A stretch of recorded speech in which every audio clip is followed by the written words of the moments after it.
안녕하세요. 오늘은 지금 개인 택시를 해도 괜찮을까에 대한 얘기를 좀 해볼까 해요. 요즘 개인 택시를 고민하시는 분들이 생각보다 많더라고요. 자유롭다, 은퇴 후에도 가능하다 같은 이야기 많이 들으셨을 텐데 막상 결정을 내리려면 생각보다 겁도 나고 현실적인 걱정도 많으실 거예요. 그래서 오늘은 제가 직접 느낀 개인 택시의 5가지 장점을 중심으로 말씀드리되 그에 대한 반박 의견과 제 생각까지 함께 나눠보려고 합니다. 이 영상이 여러분의 고민에 조금이나마 도움이 되었으면 좋겠어요. 그럼 영상 바로 시작해 보겠습니다.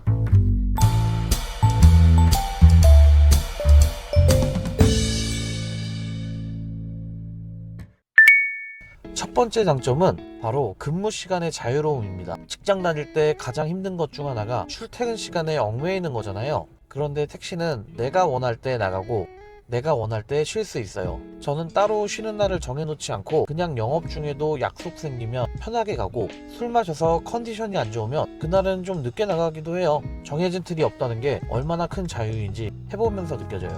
또 저 같은 경우에는 이렇게 남는 시간에 유튜브 영상도 만들고 또 저뿐만 아니라 다른 기사님들도 부업을 하시는 분들, 또 골프를 배우시는 분들, 아예 레슨이나 공부를 하시는 분도 계세요. 특히 사람들이 몰리지 않는 시간에 병원이나 은행 업무, 그리고 교육도 받을 수 있다는 건 정말 큰 장점이에요. 택시가 자유로운 건 맞는데 결국 손님 많은 시간에 맞춰야 하는 거 아니야? 아무 때나 나가도 손님 없으면 수입 내기 힘들지 않을까? 맞는 말씀이에요. 택시도 결국 손님 많은 시간에 일해야 수익이 나니까요. 하지만 중요한 건 어쨌든 그 선택이 내 손안에 있다는 거예요. 남이 시켜서 억지로 나가는 게 아니라 내가 판단해서 움직이는 구조라는 거죠. 저는 이걸 단순한 자유가 아니라 상대적인 자유라고 표현을 하고 싶어요. 두 번째 장점은 정년이 없다는 점이에요. 요즘은 정년 60도 지키기 어렵고 퇴직하고 나서 다시 일구하는 것도 쉽지 않잖아요. 그런데 개인 택시는 건강만 허락된다면 70세, 75세까지도 충분히 일할 수 있어요. 제가 오산역이나 오산시장 승강장에서 뵙는 어르신들 중에 70 가까이 되신 분들도 많거든요. 왜 택시를 하고 있을까 이해를 못했어요. 딱히 그렇게 일을 열심히 하시는 것 같지도 않고, 그럴 거면 그냥 저 차를 팔고 편하게 쉬시는 게 낫지 않을까? 라는 생각을 많이 했었거든요. 그런데 지금은 이해가 가요. 그분들한테는 그게 그냥 일이고 자기 삶이에요. 하루의 루틴 같은 거거든요. 거기에 나와서 비슷한 연배분들끼리 서로 인사도 나누고 조금씩 일도 하면서 용돈도 벌고 이렇게 리듬 있는 삶을 사시는 것 같더라고요. 정년이 없는 건 좋은데 요즘 고령 운전자 검사 기준 많이 빡세졌잖아? 검사 통과 못하면 결국 운전 못하는 거 아닌가? 그 부분도 맞는 지적이에요. 실제로 최근엔 고령 운전자 기준이 강화되고 정밀검사 통과 못하면 운행이 어려운 것도 사실이에요. 하지만 그건 어디까지나 안전을 위한 제도이고 기준을 통과할 수 있다면 당연히 계속 운전을 할 수 있어요. 그리고 무엇보다 중요한 건 이 면허는 자산이라는 거예요. 만약 운행이 어렵게 되면 그걸 팔아서 퇴로를 만들 수 있는 구조잖아요. 일 못하게 되면 그냥 끝나는 직장인과는 확실히 다르죠. 세 번째 장점은 기본적인 수요는 항상 있다는 거예요. 요즘 경기도 어렵고 자영업 하시는 분들 보면 손님이 하루 종일 한 명도 없다는 얘기도 듣잖아요. 그런데 택시는 이동하는 사람이 있는 한 수요는 언제든지 존재를 해요. 사실 코로나 초기 때를 제외하면 아예 손님이 없었던 날은 없던 것 같아요. 없었다기보다는 제가 타이밍을 잘못 맞추거나 박자가 안 맞는 날이 있기는 했는데 아예 손님이 없었다? 이런 날은 없었던 것 같아요. IMF 때도 그랬고 코로나 때도 그랬고 개인 택시가 망했다는 얘기 들어보신 적 있어요? 그런 엄청난 경기 침체가 와도 어쨌든 개인 택시는 버티는 힘이 있어요. 수요가 꾸준하긴 한데 최저임금 오르고 운영비 부담도 커졌잖아? 그러면 실제로 남는 게 예전만큼 안정적이진 않은 거 아니야? 예, 맞습니다. 수입이 일정하지 않고 일한 시간 대비 적게 느껴질 때도 있어요. 그런데 자영업자와 비교해보면 이야기가 또 달라져요. 지금 자영업자분들은 한 달에 100만 원도 못 버시는 분들이 많다고 하잖아요. 그에 비하면 택시는 확실히 버티는 힘이 있어요. 고정비가 자영업에 비해 눈에 띄게 낮거든요. 택시는 임대료라던가 인건비, 각종 고정비가 없는 구조라서 경기 침체가 와도 유연하게 대응할 수가 있어요. 그리고 직장도 마찬가지예요. 최저임금이 올라가면 중위소득자나 애매한 기술자들은 다 최저임금을 받는 구조로 바뀌었어요. 거기다가 일부 업종은 40대도 안 됐는데 권고사직을 받기도 한다고 하더라고요. 그런 현실을 보면 택시는 불안정하지만 유연하고 자립이 가능한 구조라고 생각을 해요. 네 번째는 면허의 자산성이에요. 개인 택시 면허는 국가가 수를 제한하고 있기 때문에 희소성이 있어요. 그래서 은퇴할 때 이 면허를 팔아서 일정 자금을 회수할 수 있는 게 장점이에요. 그리고 저는 개인적으로 면허값은 앞으로도 더 오를 거라고 보고 있거든요.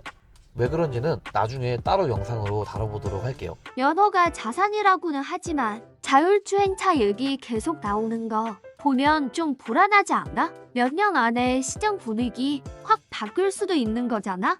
그 얘기 요즘 많이 나오죠. 저도 걱정이 없진 않아요. 실제로 자율주행 기술은 빠르게 발전하고 있고 언젠가는 시장에 영향을 줄 거예요. 하지만 전면 도입이 되기까지는 아직도 갈 길이 멀어요. 기술 부족의 문제가 아니고 법이라던가 보험이라던가 사회적 합의 같은 문제들을 해결해야 하고, 무엇보다 지방이나 중소도시는 훨씬 더디게 바뀔 수밖에 없어요. 그래도 저는 적어도 10년 이상은 지금 시스템과 공존할 수 있다고 봐요. 게다가 예전에 면허 팔고 나간 분들 중에 다시 돌아오신 분들도 많아요. 오산 같은 경우에 1억 3천, 4천에 팔고 다른 업종 갔다가 다시 들어오려고 보니 가격이 너무 올라서 못 오시는 분들도 많으세요. 그렇게 다시 오시고 싶어 하시는 분들이나 다시 오신 분들 얘기를 들어보면 결국에 이거만한 거 없다라고 해요. 마지막으로 5번째는 스트레스입니다. 택시는 혼자 일하는 구조라서 인간관계 스트레스가 거의 없어요. 상사 눈치라던가 동료 간의 갈등 이런 거는 없다고 보시는 게 맞아요. 물론 손님 스트레스는 있을 수 있어요. 저도 실제로 폭행 사건을 겪은 적도 있고 술 취한 분한테 욕먹은 적도 있어요. 하지만 솔직히 맨정신에 진상 부리는 사람은 거의 드물어요. 진상의 대부분은 다 취객이거든요. 혼자 일하는 건 편할 수 있는데 진상 손님 한 번 걸리면 하루 종일 스트레스 끌고 가는 거 아니야? 완전히 스트레스가 없다고 보긴 힘들지 않을까? 그럴 수 있어요. 저도 경험했으니까요. 그런데 다른 서비스 측에 비하면 상대적으로 빨리 끝나는 스트레스예요. 길어야 몇 분, 몇십 분이고 녹음기나 블랙박스, 신고 시스템 같은 게 비교적 잘 갖춰져 있죠. 그리고 어쨌든 지금 순간만 넘어가면 다시는 안 볼 확률이 더 높다는 거예요. 그리고 중요한 건 요즘 손님들은 생각보다 친절하고 예의가 바른 사람이 많다는 거예요. 요즘 인터넷이나 뉴스에서 갑질이라던가 진상 관련해서 공론화가 정말 많아지면서 사람들이 예전보다 훨씬 조심하고 배려하는 분위기가 좀 생겼어요. 결국 기사가 기사로서의 기본적인 본분만 지킬 줄 알면 문제되는 손님은 많지가 않아요. 마지막으로 정리 한번 할게요. 개인 택시는 시간의 자유, 노후까지 가능한 구조, 기본적인 수요의 존재, 자산 가치, 그리고 상대적으로 스트레스가 적다는 일이라는 점에서 분명히 매력적인 부분이 있습니다. 하지만 동시에 선택의 자유는 책임도 함께 따른다는 점, 완벽하게 공평한 구조는 아니다라는 점도 함께 고려해야 돼요. 물론 택시 일이 누구에게는 힘들게 느껴질 수도 있고 또 누군가에게는 꽤 괜찮은 선택이 될 수도 있어요. 오늘 제가 말씀드린 5가지 장점은 어디까지나 제 경험과 생각을 바탕으로 한 이야기고요. 그에 대한 반박도 당연히 존재합니다. 그래서 제가 드리고 싶은 말씀은 이거예요. 좋다, 나쁘다를 따지시지 마시고 나한테 맞는가, 내 노후와 어울리겠는가, 이걸 기준으로 차분히 고민을 해보셨으면 좋겠어요. 이 영상이 여러분의 선택에 조금이나마 도움이 되셨기를 바랍니다. 그리고 다음 영상은 이거와 반대로 부정적인 이유 5가지도 한번 준비를 해봤어요. 한번 기대를 해보셔도 괜찮을 것 같고요. 오늘 영상은 여기까지입니다. 저는 또 새로운 영상으로 찾아뵙도록 하겠습니다. 시청해주셔서 감사합니다.